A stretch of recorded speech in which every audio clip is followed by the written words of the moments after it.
प्रिय साथियों, आज मैं अमृता प्रीतम और इमरोज़ के खतों का सफ़रनामा की पुस्तक से कुछ उनकी रोचक बातें पढ़ूंगा जो उनके मित्र उमा त्रिलोक ने लिखी हैं। संपादक खुद अपनी कलम से कहते हैं कि अमृता ने जो इमरोज़ को पहला खत लिखा था वह सिर्फ एक लाइन का था। यह खत इमरोज़ को तब मिला था जब वह गुरुदत्त के साथ काम करने के लिए दिल्ली छोड़कर मुंबई गए थे। वह एक लाइन का खत था। खत में लिखा था, मुंबई अपने आर्टिस्ट को जी आया कहती है। इस खत में अमृता ने ना तो इमरोज़ को किसी नाम से संबोधित किया था और ना ही अपना नाम लिखा था। जिस दिन यह खत इमरोज़ को मुंबई में मिला उस दिन उन्हें वह लगा जैसे अमृता के अस्तित्व का नाम बम्बई ही है। इमरोज़ अमृता को बहुत से नामों से बुलाते रहे हैं, आशी से लेकर बरकतें तक, कितने ही नामों से। उन्हें जो भी सुंदर लगता वह उन्हें उसी नाम से पुकारने लगते। जो भी पसंद आता वही नाम रख देते। जब इन्होंने जोरवा द ग्रीक नॉवल पढ़ा तब वह उन्हें जोरबी पुकारने लगे। स्पेनिश आर्टिस्ट गोया का पर लिखे नॉवल द नेकेड माजा को पढ़ने के बाद कितने ही समय तक इमरोज़ अमृता को माजा कहकर पुकारते रहे। यह नाम उन्हें बहुत अपना अपना सा लगता था। बाद में उन्हें पता लगा कि मराठी भाषा में माझा का अर्थ मेरा होता है। शायद इसलिए उन्हें वह बहुत अपना अपना लगा। वैसे घर में, खासकर रसोई में, उन्हें बरकतें कहकर ही बुलाते थे। वह सचमुच उनकी बरकत थी। इमरोज़ स्वभाव से भी नौकरी नहीं कर सकते थे। कभी कभी काम की कमी भी हो जाती थी, लेकिन इमरोज़ को कभी कमी महसूस नहीं हुई। उनका थोड़ा भी बरकतें के स्पर्श से बहुत हो जाता था। एक रात को बातें करते करते 2 बज गए थे। उस दिन सुबह से ही अमृता के कंधे में दर्द था। वह बिस्तर पर लेटी हुई थी और इमरोज़ खिड़की में बैठे थे। तभी अचानक जैसे कोई बात बन गई हो, एक किताब की बात। अमृता एकदम उठकर बैठ गई, फाइलें संभाली और उसी समय बिस्तर पर बैठे बैठे किताब तैयार करने लगी। इमरोज़ चकित होकर उन्हें देखते रह गए। अमृता बिल्कुल ताज़ा और स्वस्थ दिखने लगी थी, पीड़ा जैसे दूर हटकर हैरान हो गई थी।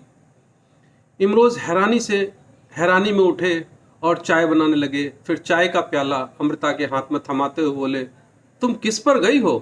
तो उन्होंने सहज भाव से उत्तर दिया, खुदा पर। उस दिन इमरोज़ ने जाना उनका नाम खुदा ही हो सकता था, लेकिन इस नाम से उन्होंने कभी अमृता को पुकारा नहीं। सिर्फ देखा और लगातार देखते रहे जब वह काम करती रहती। उस खत के बारे में अमृता ने लिखा था, मेरे महबूब, मेरे तबस्सुर, मेरी सारी ज़िंदगी मुझे ऐसे लगती है जैसे मैंने तुम्हें एक खत लिखा हो। मेरे दिल की हर धड़कन एक अक्षर, मेरी हर सांस जैसे कोई यात्रा, हर दिन जैसे कोई वाक्य और सारी ज़िंदगी जैसे एक खत। कभी कभी यह खत तुम्हारे पास पहुंच जाता। अगर कभी यह खत तुम्हारे पास पहुंच जाता तो मुझे कभी भी भाषा के शब्दों की मोहताजी ना होती। इसके विपरीत अमृता की कई ऐसी रचनाएं हैं जो खतों की सूरत में, जैसे सुनहरे एक लंबी कविता है जो शाहिर के खत के आने पर शुरू होती है। यह कविता उन्होंने 1953 में लिखी थी और सन 1953 में ही समर्पित कर दी थी। आखिरी खत अमृता ने शाहिर को संबोधित किया, लेकिन उनका नाम नहीं लिखा। यह खत उन्होंने 1956 में लिखा था। यह साल अमृता से इमरोज़ की पहचान का पहला साल था। उन दिनों इमरोज़ उर्दू की पत्रिकाओं समा और आईना के लिए काम करते थे। अब आखिरी खत आईना में छपने के लिए आया तो इमरोज़ ने अमृता से पूछा, यह खत तुमने किसे लिखा है? अगर तुम बताओ तो मैं उसकी तस्वीर भी बना दूं। तब अमृता कुछ कहने से झिझक गई थी और इमरोज़ ने उन्हें आखिरी खत के साथ कोई एक तस्वीर बना दी।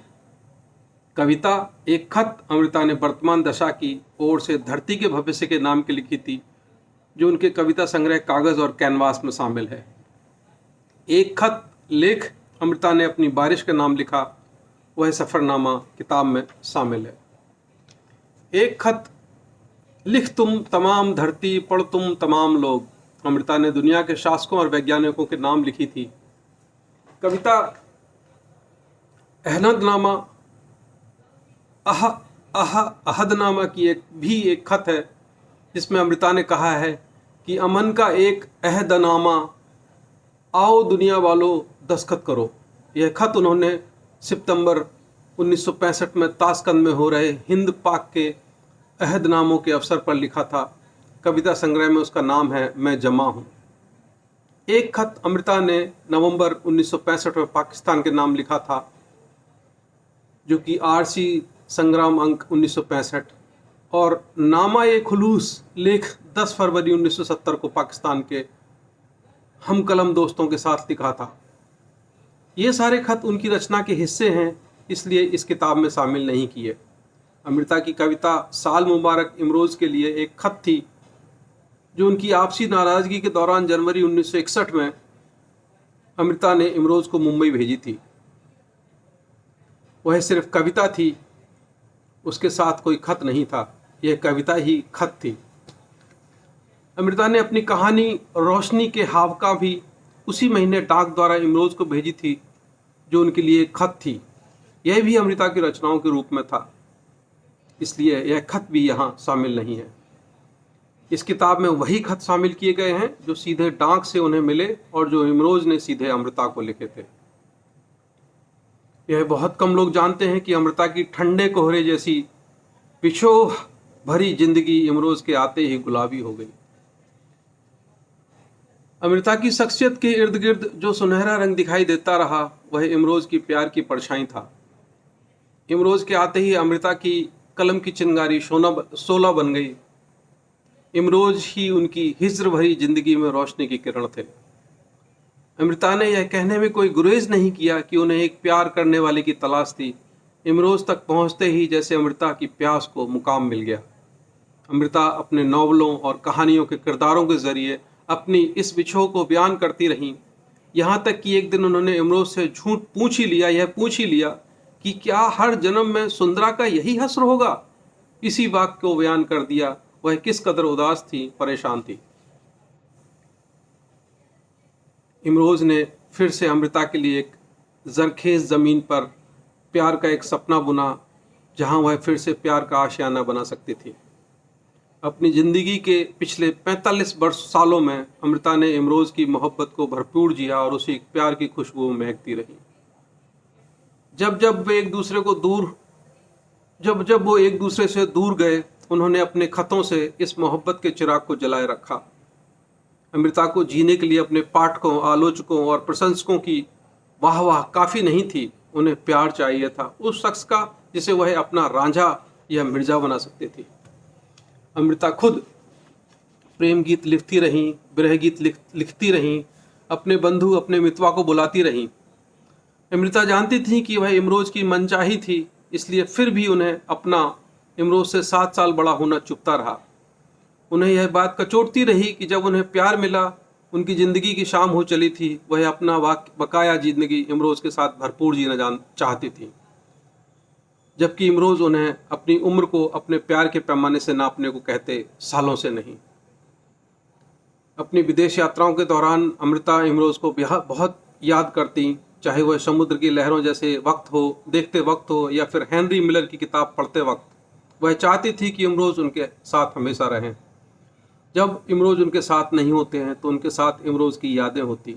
अमृता उन्हीं यादों के साथ सोती, उन्हीं यादों के साथ जागती और यादों के साथ बातें करती। बहुत हैरानी की बात है कि यह बहुत थोड़े लोग जानते हैं कि अमृता की रचनाओं में प्राण फूंकने वाले का नाम इमरोज़ है। इस किताब में दिए हुए अमृता इमरोज़ के वह मोहब्बत भरे खत हैं जो उन दोनों की प्यार भरी जिंदगी के अंदर झांकने के लिए एक झरोका है। अमृता इमरोज़ को अपनी ज़िंदगी की नाव का मल्लाह मानती थी, लेकिन फिर भी पार उतरना नहीं चाहती थी। वह उनके साथ डूब जाना चाहती थी, और कायनात ने कुछ ऐसा ही कर दिया। अमृता बीमार हो गई, फिर शुरू हो गई तीमारदारी। इमरोज़ ने उन्हें बच्चे की तरह संभाला, हाथों से खिलाया, हाथों से उठाया, और अमृता ने उन्हीं हाथों में दम तोड़ा। एक खुशनसीब रूह ने अपना मुकाम पा लिया। इमरोज़ कहते हैं कि अमृता मरी नहीं क्योंकि वह खुद जिंदा है। इमरोज़ की हस्ती में अमृता कायम है और रहेगी।